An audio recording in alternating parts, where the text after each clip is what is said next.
is New York, a miracle city, a city of tall buildings, narrow dark streets, magnificent parks, broad avenues, homes and schools, stores and theaters and palatial hotels. A fascinating city, an incredible city. The commercial, financial, trading, and cultural heart of a great nation, the United States of America. To many of the world's peoples, New York City and the United States are one and the same. Its skyscrapers, traffic-filled thoroughfares, and crowded sidewalks are thought of as typically American, a monument to our nation's restless energy, to our passion for things big and great. For New York is both a big city and a great city, the largest city of the Western Hemisphere, second largest in the world. It is home to almost 8 million people, and to millions of Americans it has become the symbol of our country. What is the story behind New York? Why is New York, once a little Dutch settlement, the great city it is today? There are many answers to those questions, and one of the most important lies in the city's location. On that day in the year 1626, when the agents of the Dutch West Indian Company paid the Manhattan Indians $24 for the island now named for them, they did so mainly for commercial reasons. Even then, the advantages of the small trading post's geographical position were apparent.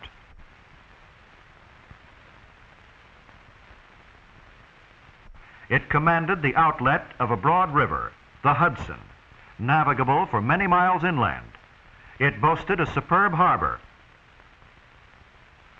sheltered deep water bays, affording safe anchorage for the largest ships.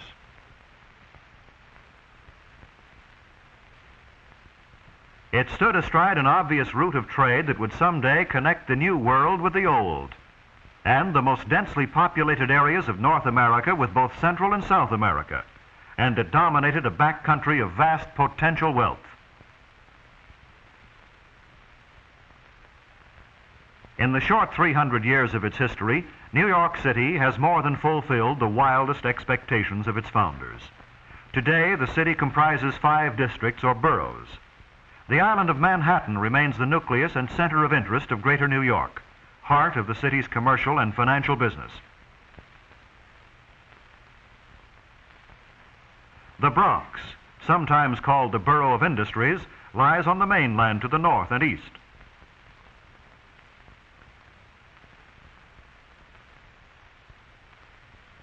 Across the river from Manhattan lies the borough Brooklyn, which in turn is flanked by the borough of Queens. Both of these boroughs are on the southern end of Long Island and are for the most part residential.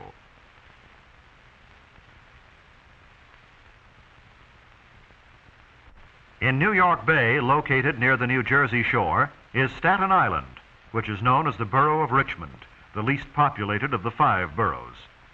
Richmond forms a connecting link in the overland motor routes leading from New York City to the western United States. Between Staten Island and Manhattan, ferry boats ply all day long, carrying passengers, automobiles, trucks, and bulk freight.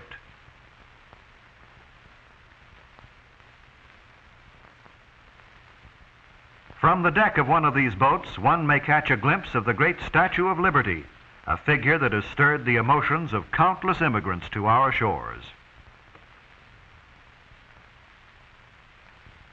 Here in New York's harbor dock the ships of the world. This magnificent water gate, open the year round, deep enough for the largest vessels and spacious enough to hold the entire United States Navy without obstructing normal traffic, has been of great importance to our entire national economy. Without this natural advantage, New York itself would never have advanced to its present position, for waterborne commerce has contributed much to the growth of the city. By every measure, the Port of New York is the biggest and busiest in the world. It is estimated that any 6 of the other leading ports of the globe could be placed within it and yet leave room to spare.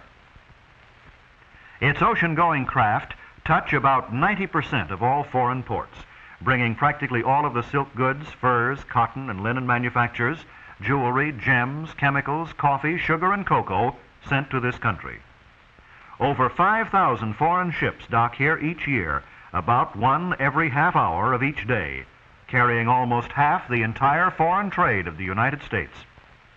The majority of the nation's important railroads, as well as its major truck lines, enter the port in some manner. Here they load and unload every conceivable kind of freight.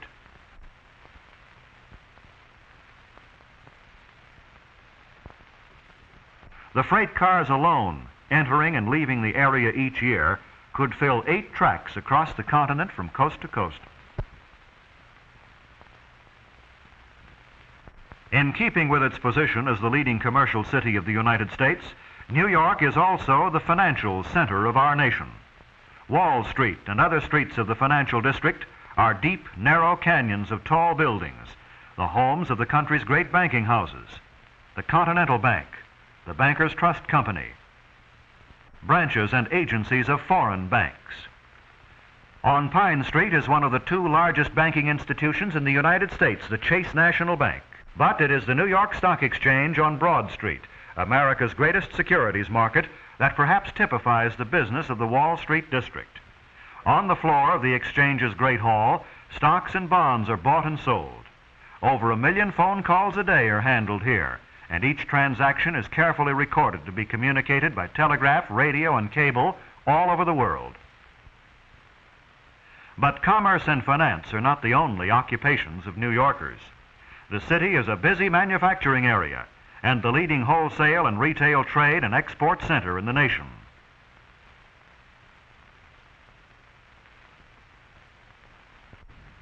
New York's clothing business, the city's leading industry and 4th largest in the United States, crowds the center of Manhattan. Here are produced 3 out of 4 of the ready-made coats and dresses and 4 out of 5 of the fur garments worn by American women. The streets here are packed with trucks, while through narrow traffic holes, push boys guide hand trucks of metal pipe with clothing swaying from their racks, clothing that is worn by millions of Americans. With more theaters, schools, libraries, and museums than any other American city, New York must be ranked as our nation's cultural leader. The Metropolitan Museum of Art, perhaps the greatest center of classical art and learning in America, exerts an influence that is worldwide, while the Museum of Modern Art exhibits displays of modern painting, sculpture, and photography, and is the repository of a unique and valuable motion picture collection. Yet, for all its imposing size and activity, New York is a city of people, and it is the city's people that make it great. Here in New York live people of over 60 different national origins. More Germans than there are in Bremen. More Irish than there are in Dublin. More Italians than there are in Genoa. Here they live together, work together, play, and go to school together. In the tall apartment houses that line Manhattan's Park Avenue live many of New York's wealthier residents. One of the broadest of New York's thoroughfares, it is the main artery of its locality. It is constantly filled with non-commercial traffic. Buses, drays, and trucks are limited to traveling but 2 blocks in one direction in order to make delivery of goods possible. The street itself is supported by gigantic steel stilts above a 2-story railroad yard leading to one of New York's major rail terminals, the Grand Central Station.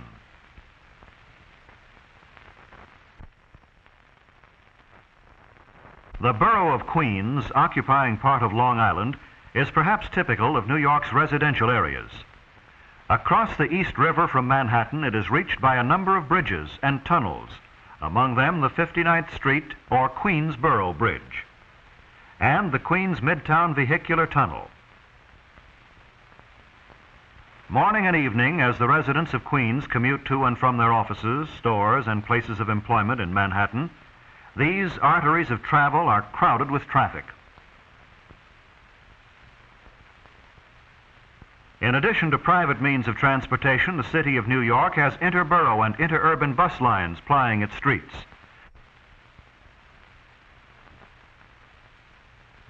While underground, the municipally operated electrical railway system spreads through 4 of the 5 boroughs, with the trains leaving the subways in some areas to travel over the streets on giant steel elevated structures.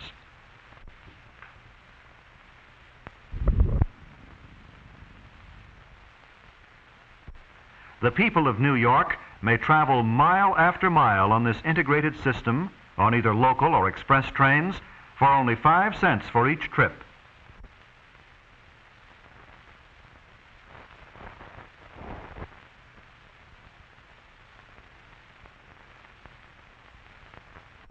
By far, the greatest numbers of New Yorkers travel to and from work by means of the subways, the elevateds, and the bus lines.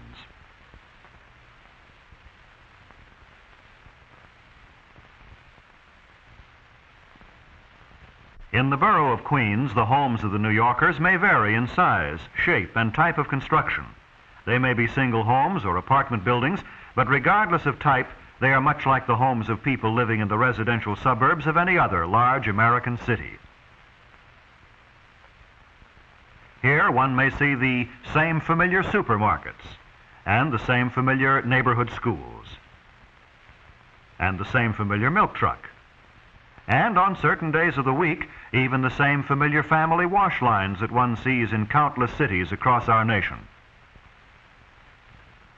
But New York, again like any modern commercial and industrial city, has its less attractive areas. Manhattan's Lower East Side has been traditionally the district where live the poorer people, as well as the newly arrived immigrants. The human story of the Lower East Side is a familiar chapter in the epic of America. Here have lived the people whose hands built the city's subways, its bridges, and its skyscrapers. Its tenements and crowded streets magnify all the problems of big city life.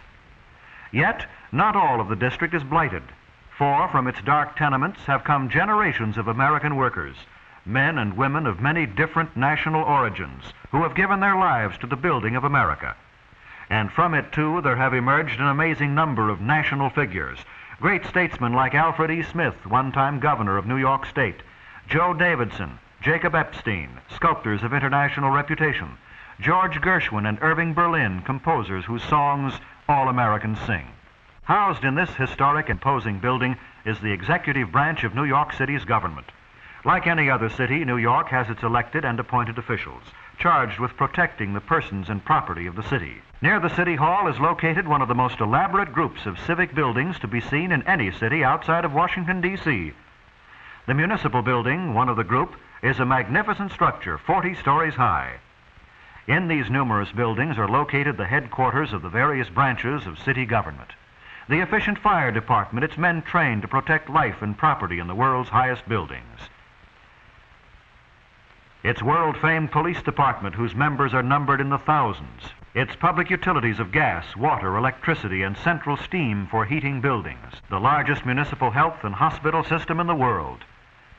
And its remarkable Department of Sanitation, which is responsible for the disposal of refuse and waste, the cleaning of streets and the removal of snow, with its tremendous fleet of motorized equipment. But the greatness of New York is perhaps most spectacularly seen in its buildings. For here on the island of Manhattan is the most impressive concentration of stone and steel masonry the world has ever known. The vast number of people who have crowded into this district have made for a scarcity of land and a consequent high value of whatever land has been available. While other cities have spread outward, New York has been forced to build upward.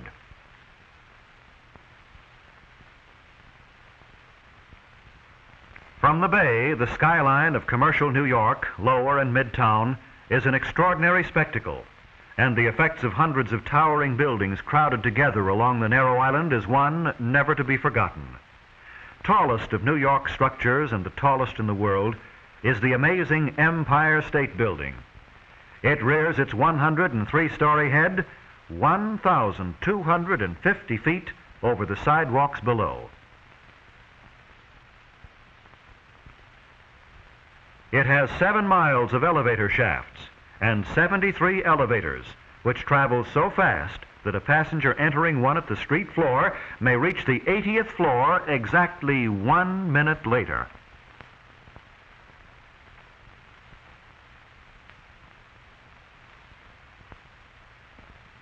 One of the most famous hotels in the world is the Waldorf Astoria. 80% of the building is over the tracks of the New York Central and the New Haven railroads, and private railroad cars carrying guests of the hotel may be shunted to a special entrance located in the sub-basements. 47 stories high and containing 2,200 rooms, the Waldorf Astoria Hotel has been called New York's unofficial palace.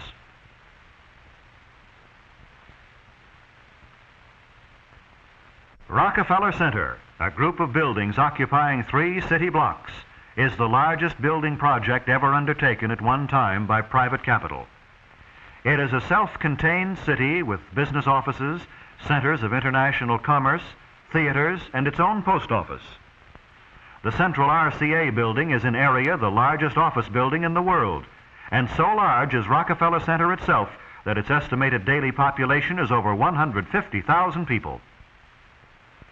From the one-room log cabin of a Dutch trader to the multi-storied buildings of Midtown Manhattan, that is the story of New York, a fabulous city, a fascinating city. New York is a great city for many reasons. Its strategic geographic location, its tremendous harbor flanked by marine, highway, air, and railroad tributaries, have made the city one of the world's greatest transportation centers, the commercial capital and the international trading capital of the United States. Here, too, is concentrated much of the banking wealth of our country, for the city is the financial center of the wealthiest of the world's nations. It is supreme among our cities in the volume of its retail trade, which is diverse in interests and in the character of commodities, the raw materials for which are drawn from the far reaches of the world, sometimes only to be fabricated and subsequently redistributed in new form in diverse directions. Likewise, New York's wholesale trade calls upon all parts of America and the world for supplies. Eggs from the Middle West, citrus fruit from Florida and California, vegetables from the South and New England, to feed the people of New York and the people of other countries. It is one of the greatest manufacturing and processing areas of the nation. The nation's foremost center of culture, a city of museums, and a city possessing hundreds of acres of public parks for the rest, relaxation, and health of its millions of residents and thousands of annual visitors.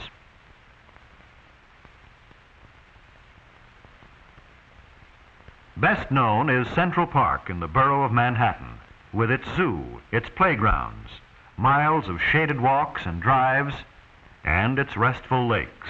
New York, with the most complex municipal school system in the world, with churches of every denomination, with homes of variegated pattern ranging block by block along miles of streets, avenues, and boulevards, with multi-storied hotels to welcome business visitors and tourists, its tall buildings housing international and national communication systems, its thousands upon thousands of young people who tomorrow, like their parents before them, will continue to create a great story, the story of a great city, the city of New York.